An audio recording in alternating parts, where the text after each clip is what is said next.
Welcome, entrepreneurs. You are tuned in to the Non-Corporate Network, the worldwide leader in entrepreneurship. You are watching Entreprenews, a show where Dustin and I debate the top 6 trending small business headlines for 3 minutes each.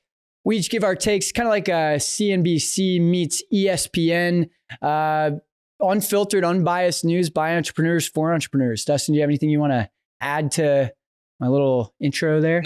No, waking up from your dreams of taking the belt or anything like that. You have me at a loss for words for once. I'll let my arguments speak for that today, as many people will see here very shortly. Yep. Blah, blah, blah, blah, blah. That's all I'm hearing. And so, yeah, you ready to just dive in? Yeah, let's get it. Cool. So in our first story, Lowe's is giving away $55 million to small businesses in need. They've partnered with a local initiative support corporation to help distribute the funds. $30 million is going to be going to women and minority-owned businesses, with the rest going to rural businesses. This is huge. I think, those companies that are making quite a bit of money, I think it's awesome to see some of them giving back. I mean, my question is, should more businesses be doing this? Do you think this is more of a marketing scheme? I mean, what are your thoughts on this whole situation? Well, the same way that we've seen kind of social media catalyze the whole cancel culture movement, where somebody makes one small bad step and all of a sudden there's an outcry. We're seeing the same thing with what I like to call consensus culture. And we've seen this in a lot of different ways just over the last few months, right? We've seen it with Black Lives Matters movement and businesses coming out in support of that. We've seen it with the triple P loans, and, one company gives back their triple P loan and all of a sudden it's a chain reaction. We've seen the same thing on Facebook ad boycott, 900 businesses, all one by one, following the example of one business to kind of set the tone. And so I'm hopeful that Lowe's can be the business that's setting the tone here, and is going to drive kind of a chain reaction of benevolence and just giving back to the community, seeing that there's a lot of businesses that are struggling. So consensus culture, I'm hoping that I see more of this. Yeah. And I mean, even if it is a marketing thing, it's still giving back to a good cause. And it's even if people are on the selfish end and just like, well, I don't want to be giving money away. It's like, well, you're going to get 55 million, the publicity you're going to get, the people you're going to reach, it'll bring back 100, 200 million. Yep. So there is an ROI for it. Well, Shake Shack donated back their triple P loan of $10 million. They're the first business to do that. You know how much press they got out of that? You know how much money people probably went and spent with Shake Shack just because they were like, you guys are awesome for giving that back. I'm going to go buy a Shake Shack burger now. So it's like, you see a lot of that. Exactly. And I think every business could really use some more sales. And that's all this will do is, the more you give back, the money will be used somehow, yep. Whether it's buying more B2B or, people can hire more people, which then creates more paychecks going out, which then creates more purchasing. And so I think overall, everyone wants to get past this craziness that we're in from a business standpoint and see increased sales. And I think, any business that's willing to lean into this and like I said, whether it be selfish or giving from, their heart, I think they'll reap the rewards. Do you think any of these big companies that are in the antitrust hearings are thinking of this, or? They probably should be. What I'd like to, I like to think when you talk about brand building, the Maya Angelou quote says, you don't remember specifically what was said. You just remember how somebody made you feel. And it's the same thing with a brand. How did that brand make you feel? And right now, these big 5 businesses make me feel like I'm being taken advantage of when I see them all over Congress. So what better way to kind of reshape the public perception during all of this turmoil than giving back and making your customers feel like they're being taken care of. So yeah. No, you would think that'd be a good way to respond, but here we'll get in a few stories to see how one of the companies responded to this in a moment. So on to our next story. More numbers are coming out that the bartering is actually helping cash strap businesses. There is a company called BizX. We've had an awesome company sponsor some of our shows, Advantage, where they have the same type of model. But essentially, instead of buying services, you're bartering trading services. So us as a marketing agency, if we need accounting help or legal help, we can trade our marketing expertise for someone's legal expertise. No cash is exchanged hands, but things are still getting done. BizX, they have over 7,000 businesses on their platform. They mentioned that about 65% of Fortune 500 companies use trade in their day-to-day businesses. And 30% of the overall economy is actually fueled by bartering and trading.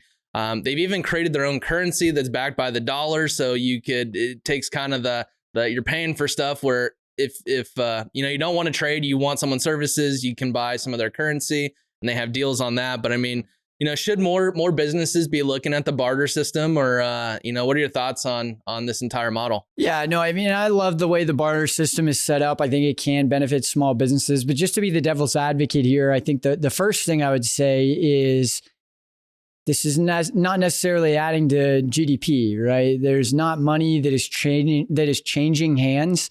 And so even though this is something that maybe can help the small guys during this time, the big reason that we're putting stimulus, putting triple P into our economy is to increase the velocity of money and to have money changing hands. And so this is completely opposite of that. And so as much as, it can help the cash strapped business, I think that trying to get our economy on back, having more and more go to trade isn't necessarily going to help benefit our economy. I think the other thing here too is that, sometimes we see a little bit of inflation when you start talking about trying to associate a dollar amount with almost kind of like a monopoly money currency. And so I think that oftentimes that you see a little bit of that when somebody is trying to put a dollar amount on their service, it tends to be a little bit higher when it comes to a trade. And so I think that level of inflation can sometimes scare people away as well. Yeah, and I mean, my thought is on the first transaction, there isn't that exchange of money, so it doesn't help with cash flow. But that being said, it's like, us, if we needed legal help, we didn't get it because there's no exchanging of the money. We do get the legal help down the road. We do something wrong and we get sued or whatever it may be. But having that prevents, more cash flow from leaving our hands. Right. And on the other end, if we help provide a clear-cut marketing strategy or leverage downloadable content, whatever it may be, but bring them new customers on right. The first transaction, there's no exchange of monies, but then creates 10 different transactions down the road. And so, but I do hear you. I mean, anything right now, I mean, if I were to trade with someone, it doesn't help bring on another employee or someone that can help. And right. So I think what it comes down to is it's another tool in the tool chest. And, you can't build a whole house from one tool. It's a matter of figuring out how to use that. And those that are savvy in business and know what it takes to get to the next level, we'll make those trades. Touche. Going to our next story, Microsoft confirms that they are in talks with buying TikTok. Been on the news quite a bit lately, TikTok in general. And so the move is that Microsoft would take over, which would then allow them to operate in the United States. The president has given 45 days for this deal to be done. It's kind of interesting because Microsoft owns quite a bit of stock in Facebook, which TikTok is a direct competitor. They bought $240 million worth of stocks back in 2007. So, I mean, pretty healthy investment there. But really, I mean, what's worse? Microsoft owning your data, the Chinese running with it. And is Microsoft the best company to run this acquisition? Yeah, no, I think it's interesting. Microsoft has come out and said they're going to apply the CCPA laws across the country. So if you're not familiar with those, essentially it just creates another layer of added protection and security measures for consumers. They have a little bit more insight into what data is being used, how it's being used. So I think that they've definitely set the bar high on that front. And, it's an interesting kind of strategic partnership. I mean, yes, they own a portion of Facebook, but they also control LinkedIn. And I mean, it really seems like something where it's like, they don't really have the competency from a social media standpoint. And so buying big boys and, letting them run their own shop under the Microsoft name with the Microsoft assets is something that they seem to have panned out pretty well as it relates to LinkedIn. So, this is obviously a whole different market, and it's kind of like, is it going to stay cool if your grandpa owns it compared to the new cool kid. So, it'll be interesting to see how consumer tastes shift, but I think it's strategic, especially if they're talking about blocking this in the next 40 days or next week even. And I mean, what are your thoughts on, this propelling them to the forefront of the antitrust law? I mean, you mentioned quite a bit. Yeah. It's bad that Facebook has bought Instagram and WhatsApp. I mean, TikTok is arguably a lot bigger, picking up steam. And so, if Facebook is bad for buying those other companies and making them big, is Microsoft in the wrong for going after this? Well, I think that if anything, this increases the competition and kind of helps diversify the market a little bit more. Back when Instagram bought WhatsApp in 2014, Facebook bought WhatsApp in 2014, Facebook bought Instagram in 2012. This is a whole different landscape. LinkedIn was very infant. TikTok wasn't around. Vine had just died. There really wasn't much social media presence outside of those three apps. So to see now that we've got a little bit more colorful competition, I think is strong for social media. And, we got to put a little bit of faith into Microsoft, but they seem to have been pretty transparent about their data collection, and it seems like the U.S. government is definitely more trustworthy of them than they are of the Chinese. So I think it could be a good pickup for them if they can push the deal through. Yep. Well, before we get into our next story, I want to mention that we are powered by State 48. Thank you, State 48 clothing company, for working with us. Love the partnerships they've got going on. They've been doing all sorts of deals with amazing companies, amazing nonprofits, and even companies like the Diamondbacks, Pepsi, ASU. Dustin, you have anything you want to mention about State 48? No. Yeah. I mean, you hit the nail on the head. I mean, they're doing quite a bit with nonprofits, and a portion of the proceeds goes back to those charities and benefits. And so awesome clothing for all, inspired by Arizona. Go check them out. State48.com. We're proud to have them in Arizona. Okay. Well, getting into our next story, Fiverr has announced that they are going to be starting promoted gigs where you can now pay similar to Google Pay per click to rank your gig or your service for specific search queries. So, definitely something that's interesting, definitely something that'll get more eyeballs and drive more revenue for Fiverr as it relates to their marketplace. If you guys aren't aware, Fiverr is essentially just a decentralized marketplace where you can buy services and have third parties fulfill those services.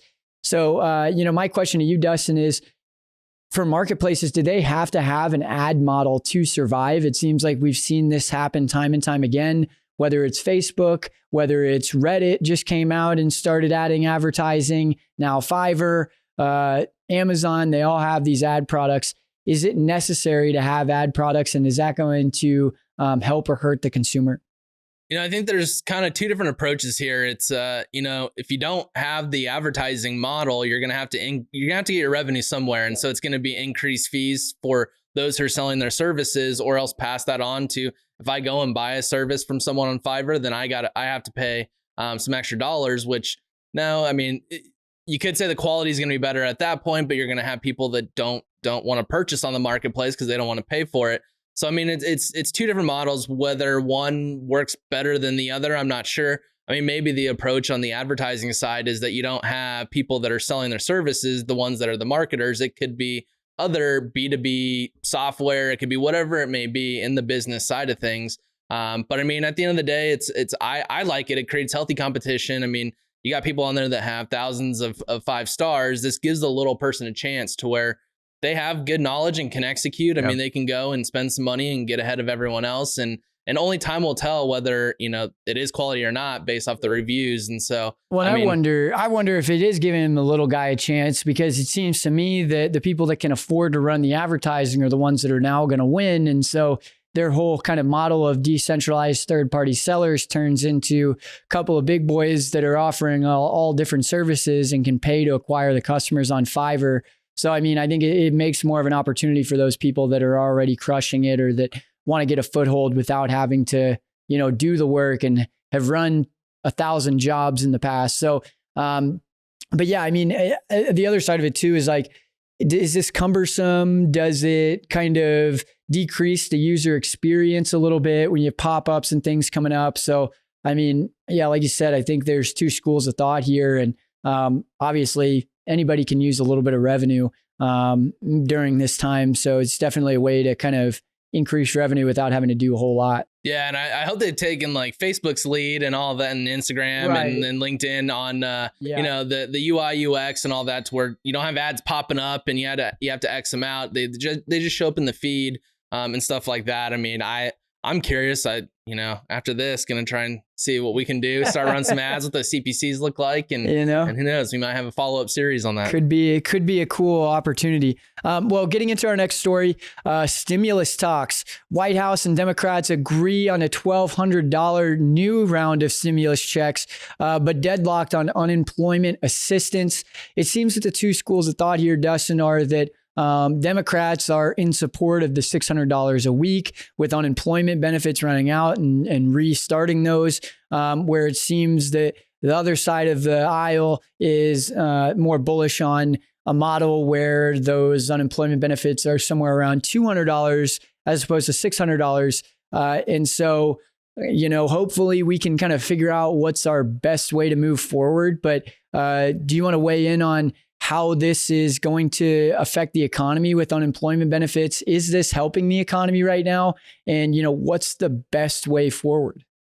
It's a couple different thoughts come to mind. I mean, it's I don't agree with the continuing with the $600. I think it should go down to either $200 or be based off of what you were making previously before you got furloughed or laid off. Right. I mean, I've known more people to say, man, I'm getting paid more doing this than I was before, than people going, man, why go back to work? Yeah. And so it's almost like you're causing, long-term distress, because you got to, obviously print the money to pay people. And so inflation takes place. But even then, I'd love to see something where, we were talking before this, where it's tied to like a signing bonus type of thing, where it's like, if you can get a job and hold it for 2 months, here's a $3,000 bonus. I really think that people are going to find a clever way to show the value they're bringing in a company to ensure that they're working through that 2 months. And now it's you got people that are working. I mean, incentivize the employers too, but I don't think people should continue to get increased benefits by not working. I think you're incentivizing in the wrong way. Well, and I agree. I mean, you think about like a professional athlete, for instance, they get a signing bonus. It really decreases the friction, incentivizes them to get started and to actually make a name for themselves, to help the organization that has signed them, right? So I think that giving people that kind of incentive is only going to decrease the friction to going and finding a job, as well as buying into that. I think the other big thing at play here is that people are being conditioned into, hey, this isn't normal. We're all wearing masks. There's all sorts of different policies. A lot of businesses still closed. And it's like, well, nothing is normal, including me going to get a job. And so we're almost permutating this kind of, there's a risk to go out and do things, stay at home and just stay and collect your benefits. And so I think that this whole kind of mantra that is being kind of breathed into our media is keeping people on the couch, keeping people like anxious to go get a job and not really incentivizing them, like you said. So I think that that's not going to put people back in jobs. I mean, could you imagine what it would look like? It's like, all right, we're going to get 4 bonuses. It'll increase every quarter that you're employed. Not only will you, the employee, get a bonus, but the employer. I bet you there's going to be a funny way of the employee and employer figuring out how to work together to generate revenue, because they're going to want that bonus. And so it's like, now you're creating more long-term opportunity. And I think it's just a better way of using the dollars. But yeah, no, hopefully we can find some common ground, in Washington on this one. But getting into our final story, Google has been in the news with the antitrust. They're now in the news again. For their first move post antitrust conversation, they just bought a stake of 6.6% for $450 million in the security company ADT. They're going to be partnering with their Nest devices, as well as the Google platform, in partnership now with ADT to provide smart home technology. This really solidifies them as a juggernaut in this smart home space. There's been some very fierce competition between Google Homes and your Amazon Alexa. Amazon owns Ring. Now Google has a large stake in ADT. So we're seeing kind of the writing on the wall here. What are your thoughts in terms of their first move post antitrust? And, what do you think it looks like in terms of the arms race to smart home and the data that is collected on that front? I mean, I think this is a huge, huge, huge industry where we're going to see a lot of transformation over the next few years. Yeah, no, you bring up a good point. This is they're in court right now talking about how they're using people's data, and then they make a move to purchase a huge company where they're going to have 30 days worth of recordings of people at their house and heat maps of them. I think, yeah. From a business perspective, not a data or consumer data perspective, I think it's a smart move. I mean, whenever I moved into our new house and we got Brinks, I mean, they were offering Nest and Amazon and everything else, and it was all free. And so it's like their way of getting in, and this is Google's way to combat that. I think, they're going to offer the devices as free. They're going to come up with offerings on how to make it more efficient. I mean, as soon as you leave your house and you get 20 feet away from your house, we'll automatically arm your home. I mean, I get yelled at by my wife all the time when I'm the last one to leave and forget to arm it. And so that feature right there would get me to buy it. And so, I mean, it's a good play to get into more homes. I think, the whole smart home thing is going to be a huge revenue maker in the future. I mean, when it tells you what to buy, when to buy it, and all that type of stuff, you take the thinking out of it. I think it's going to be huge. And so from the data collection, I think they're probably going to have to answer to Congress at some point on this. Well, my argument to you is, what's the difference here between conveniency and dependency? I mean, you think about somebody that is addicted to meth. It's like you're convenient versus dependent on that, right? It's the same thing here. It's like, okay, yeah, it starts off as convenient to get the smart home because it's free, or they've discounted it now over 20% in the last year. And so it's like, it's convenient to get it, but you start to become dependent. You start to rely on this for everything, and you stop doing the things that normal humans do because technology will handle that for you now. And it's just like, I think that between the data, between not being able to trust Google, and now to be able to, drop $450 million to grab this distribution channel of ADT, I mean, it's a huge risk. And I'm sure that they're trying to suck as much data out as they can before they're back in Congress. Oh, I mean, I think there's going to be so much to leverage when it comes to people's behavior and data they're collecting. It's like, spend a couple $100 million to make a couple trillion over the next 10 years. I really think huge industry. Yeah. Smart homes. Everyone needs that stuff. But anyway, I digress there. Thinking back on the stories we talked about today, I think the biggest thing it's impossible to ignore is TikTok being acquired by Microsoft. Who knows what's going to happen? They're talking about how, TikTok's going to be blocked in the US. Now Microsoft might pick it up. I mean, it's just a huge story right now. Yeah. No, the one that I'm interested to see kind of play out is the stimulus that we're all going to get, whether it's going to be pandering towards unemployment or incentivizing employment. I mean, I think those are the two biggest things. And so I know they've been going to battle for quite some time. So see how it plays out. Well, and thank you guys for watching this morning. Again, you are tuned into the Non-Corporate Network, the worldwide leader in entrepreneurship. This is Entreprenews. If you have your own show, you want something to spread to the world, check us out at ncnbroadcast.com. You can get your show started. We want to use our resources to help you.